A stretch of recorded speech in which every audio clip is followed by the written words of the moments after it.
अस्सलामुअलैकुम everyone, welcome to an health and beauty tips. इससे पहले कि मैं इस वीडियो को मज़ीद आगे लेके चलूँ, अगर आपने मेरा चैनल अभी तक सब्सक्राइब नहीं किया तो इसे लाजमी सब्सक्राइब कर लें, क्योंकि इसमें इंशाल्लाह बहुत जल्द ही ब्यूटी टिप्स के रिव्यूज़ भी इंशाल्लाह आप सबको मिलने वाले हैं। जिस तरह से आज मैं एक रिव्यू आप सबके सामने पेश करूँगी, वो भी एक मशहूर चैनल की ब्यूटी वीडियो का, जिसमें उन्होंने इन दो चीज़ों को मिक्स करके बताया था कि एक है हमारे पास विटामिन ई के कैप्सूल्स और दूसरी जो चीज़ है वो है हमारे पास फेयर एंड लवली।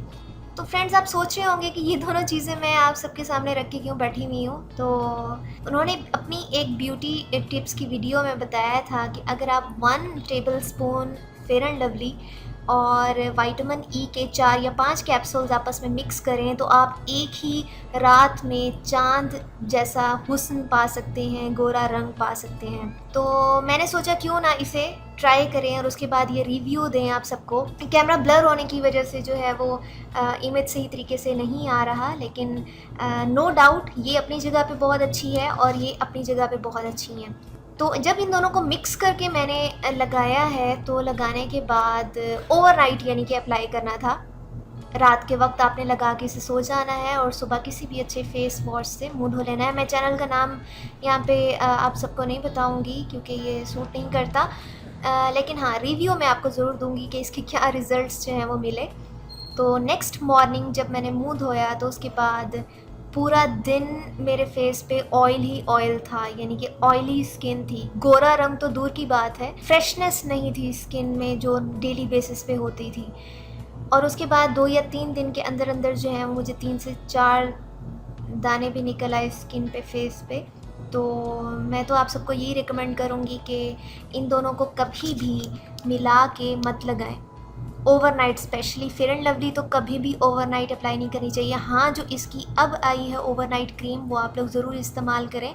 मैंने अभी तक उसे वैसे चेक नहीं किया, लेकिन ये बहुत अच्छा ब्रांड है तो वो क्रीम भी बहुत अच्छी होगी। और हाँ, नो डाउट विटामिन ई के कैप्सूल्स जो हैं वो बहुत अच्छे हैं। अगर अकेले इस्तेमाल किए जाएँ तो ये आपकी स्किन के लिए भी बहुत अच्छे हैं, बालों के लिए बहुत अच्छे हैं, नेल्स के लिए, आई साइट के लिए, मतलब कि फ़्रेश कर देते हैं अगर आप 1 महीना भी इसका मुसलसल इस्तेमाल करें डेली बेसिस पे। लेकिन ये खाने आपको नाश्ते के फ़ौरन बाद पड़ते हैं। तो ये बहुत अच्छे हैं।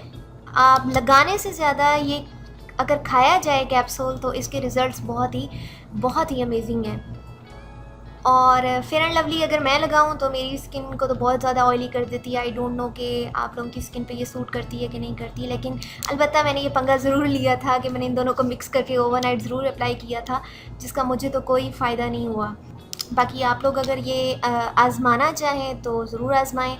मैं तो आपको ज़रूर रिकमेंड करूँगी इन सब बाज़ारी चीज़ों की बजाय अगर आप घर में पड़ी हुई चीज़ें इस्तेमाल करें रंग गोरा करने के लिए। जैसे चावल का आटा है, बेसन है। चावल का आटा तो बेहतरीन है रंग साफ़ करने के लिए। जौ है, जौ का आटा है। इसके अलावा जो है हल्दी है, शहद है। ये जो कुदरती जो चीज़ें होती हैं ये बिना साइड इफ़ेक्ट्स के चेहरा साफ़ कर देती हैं। तो बाज़ारी क्रीम्स की निस्बत मैं तो यही रिकमेंड करूँगी कि घर की चीज़ें इस्तेमाल करें। बाकी आप सबकी मर्ज़ी।